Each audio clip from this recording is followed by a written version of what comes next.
Termination clause वो होता है कि अगर किसी एक पार्टी को या एंटिटी को वो एग्रीमेंट से एग्जिट करना है या उस एग्रीमेंट का जो ऑपरेशन है वो रोकना है, तो टर्मिनेशन क्लॉज का यूज करके वो एग्रीमेंट रोक सकते हैं। एक तरीका तो ये है कि बिना किसी कारण अगर कोई एक पार्टी उस एग्रीमेंट से या उस अरेंजमेंट से बाहर जाना चाहती है तो वो नोटिस देके एग्जिट कर सकती है। तो ये एक तरीका होता है कि विदाउट एनी कॉज, तो वो अरेंजमेंट भी उस एग्रीमेंट में हो सकता है। या दूसरा तरीका ये हो सकता है कि दोनों पार्टीज का क्या ऑब्लिगेशन है एग्रीमेंट के अंडर,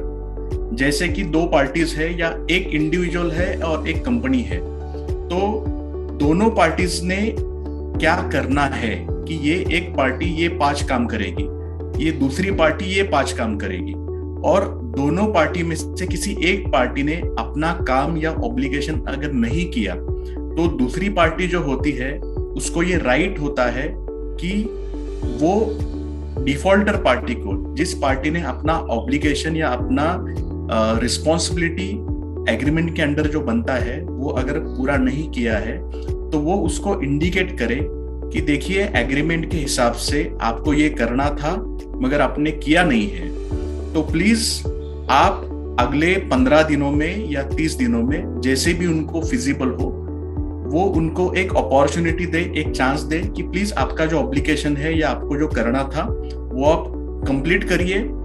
और अगर आप ये कंप्लीट नहीं करोगे तो ये एग्रीमेंट जो है वो टर्मिनेट हो जाएगा। इसको क्योर पीरियड भी कहते हैं या क्योर डिफेक्ट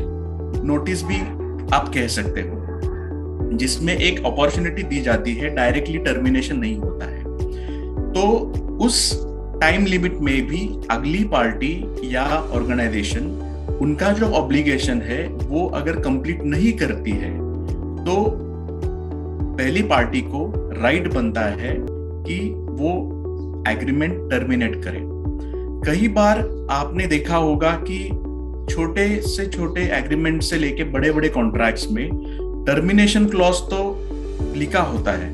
मगर टर्मिनेशन के बाद में जो उसके परिणाम है, जो उसके कॉन्सिक्वेंसेस है, वो आपको दिखाई नहीं देंगे। कि फॉर एग्जांपल अगर एक एम्प्लॉयर और एम्प्लॉय का एम्प्लॉयमेंट कॉन्ट्रैक्ट है या एग्रीमेंट है, तो कोई एक एम्प्लॉय अगर कंपनी छोड़ के जा रहा है तो एक तो उसमें नोटिस पीरियड रहेगा, वो नोटिस देगा कि मैं इस कंपनी से कुछ निजी कारणों की वजह से या because of some valid reasons वो छोड़ के चला जा रहा है। तो एक तो वो टर्मिनेशन की बात कर रहा है, या कंपनी की तरफ से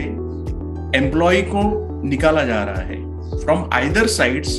जो भी टर्मिनेट करेगा, टर्मिनेशन के बाद के जो कॉन्सिक्वेंसेस होंगे, परिणाम होंगे,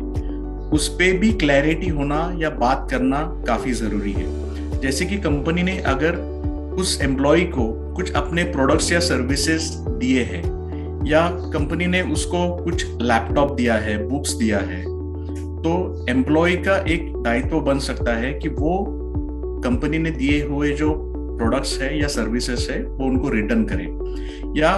कंपनी से रिलेटेड या ऑर्गेनाइजेशन से रिलेटेड जो भी कॉन्फिडेंशियल इंफॉर्मेशन उन्होंने उस एम्प्लॉय के साथ शेयर की हुई है, तो एक तो एम्प्लॉयर जो होता है वो उनको बोल सकते हैं कि